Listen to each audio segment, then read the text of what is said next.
సాయి చెప్పండి, ఈ ఫ్లెక్సీలు ఏంటి, దానికి సంబంధించినటువంటి హడావిడి ఏంటి, లోకల్గా ఉన్నటువంటి టీడీపీ వాళ్ళు ఏం డిమాండ్ చేస్తున్నారు?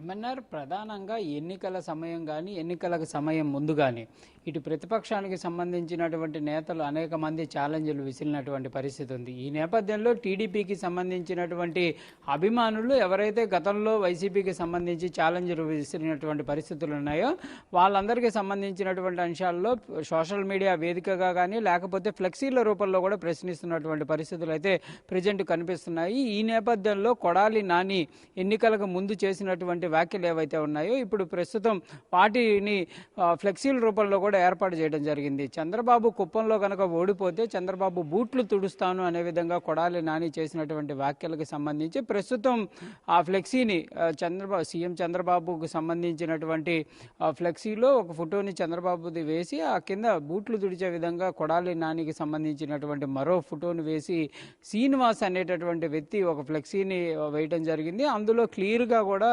ఆయన ఆ ఛాలెంజ్ ఏదైతే కుప్పంలో చంద్రబాబు ఓడిపోతే బూట్లు తుడుస్తాను అనే విధంగా వ్యాఖ్యలు ఏవైతే ఉన్నాయో వాటిని క్లియర్గా కూడా ఆ ఫ్లెక్సీలో కూడా ముద్రించినటువంటి పరిస్థితి ఉంది. ప్రస్తుతం టీడీపీకి సంబంధించినటువంటి అభిమానులంతా కూడా ఒకే ప్రశ్నను అడుగుతున్నారు, కొడాలి నాని ఎక్కడా అనే విధంగా కూడా వాళ్ళైతే ప్రశ్నిస్తున్నటువంటి పరిస్థితి ఉంది. ఎందుకంటే బూట్లు తుడుస్తానన్నటువంటి కొడాలి నాని ప్రస్తుతం మరి చంద్రబాబుకు బూట్లు తొడవడానికి సిద్ధంగా ఉన్నారనే విధంగా కూడా వాళ్ళైతే ప్రశ్నిస్తున్నటువంటి పరిస్థితి ఉంది. దీనినే ఫ్లెక్సీల రూపంలో కూడా వాళ్ళైతే రూపొందించినటువంటి పరిస్థితులు ఉన్నాయి. సోషల్ మీడియాలో కూడా ఈ అంశాన్ని అయితే ట్రోల్ చేస్తున్నటువంటి పరిస్థితులు ఉన్నాయి. మరి దీనికి సంబంధించి వైసీపీ నేతలు అయితే ఎవరు కూడా ప్రస్తుతం మాట్లాడుతున్నటువంటి పరిస్థితి లేదు. కానీ టీడీపీ అభిమానులు మాత్రం క్లియర్గా అయితే ఒక అంశాన్ని ప్రశ్నిస్తున్నటువంటి పరిస్థితి ఉంది. కొడాలి నాని ఎక్కడ ఉన్నారు, ప్రస్తుతం ఉంటే కంపల్సరీగా ఎన్నికల ముందు చేసినటువంటి వ్యాఖ్యలు ఏవైతే ఉన్నాయో వాటిని నిరూపించాలనే విధంగా కూడా వాళ్ళైతే చెప్తున్నటువంటి పరిస్థితి ఉంది. చంద్రబాబు కుప్పంలో గెలిచారు కాబట్టి చంద్రబాబు బూట్లు తొడవాలి అనే విధంగా కూడా వాళ్ళైతే అడుగుతున్నటువంటి పరిస్థితులు ఉన్నాయి. ఇలానే అనేక అంశాల్లో కూడా అనేక మంది నేతలకు సంబంధించి టీడీపీ నేతలపైన వైసీపీ నేతలు ఎవరైతే ట్రోల్ చేశారో వాళ్ళందరికీ సంబంధించి కానీ లేకపోతే ఛాలెంజ్ చేసినటువంటి అంశాలు కానీ వీటన్నిటిని కూడా ఇప్పుడు ప్రస్తుతం టీడీపీకి సంబంధించినటువంటి అభిమానులు అయితే ఆ ఛాలెంజ్లకు సంబంధించినటువంటి అంశాలను నిరూపించుకోవాలనే విధంగా కూడా వాళ్ళైతే చెప్తున్నటువంటి పరిస్థితి ఉంది.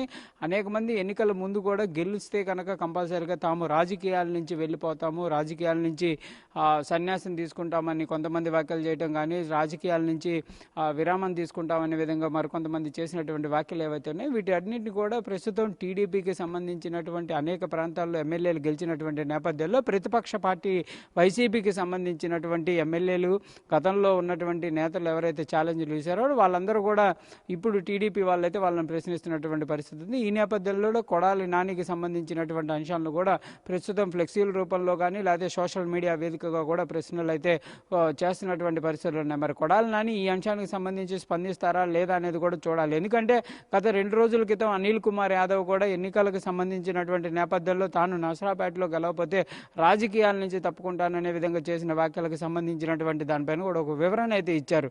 తాను చేసినటువంటి ఛాలెంజ్ని అప్పుడు ఉన్నటువంటి ఎంపీ ఒప్పుకున్నటువంటి పరిస్థితులు లేవు కదా అనే విధంగా ఆయన చెప్పినటువంటి పరిస్థితులు ఉన్నాయి. మరి ప్రస్తుతం కొడాలి నాని దీనికి సంబంధించి చంద్రబాబుకు సంబంధించి బూట్లు తుడిచేటటువంటి వ్యాఖ్యలు ఏవైతే ఉన్నాయో వాటిపైన ఏ విధంగా స్పందిస్తారనేది కూడా చూడాల్సినటువంటి పరిస్థితి ఉంది. ఎంఎన్ఆర్ మరి స్థానికంగా ఉన్న వైసీపీ నాయకులు ఎవరైనా స్పందించారా? దీనికి సంబంధించి కౌంటర్ ఇచ్చే ప్రయత్నం చేశారా? అంటే ప్రధానంగా ఈ అంశానికి కొడాలి నాని చేసినటువంటి వ్యాఖ్యలు కానీ కొడాలి చేసినటువంటి వ్యాఖ్యలకి సంబంధించినటువంటి ఫ్లెక్సీ వివాదానికి సంబంధించినటువంటి అంశంపైన అయితే ప్రస్తుతం స్థానికంగా ఉన్నటువంటి వైసీపీ నేతలే కాదు ఎవరు కూడా ఈ అంశంపైన మాట్లాడుతున్నటువంటి పరిస్థితులు అయితే లేవు.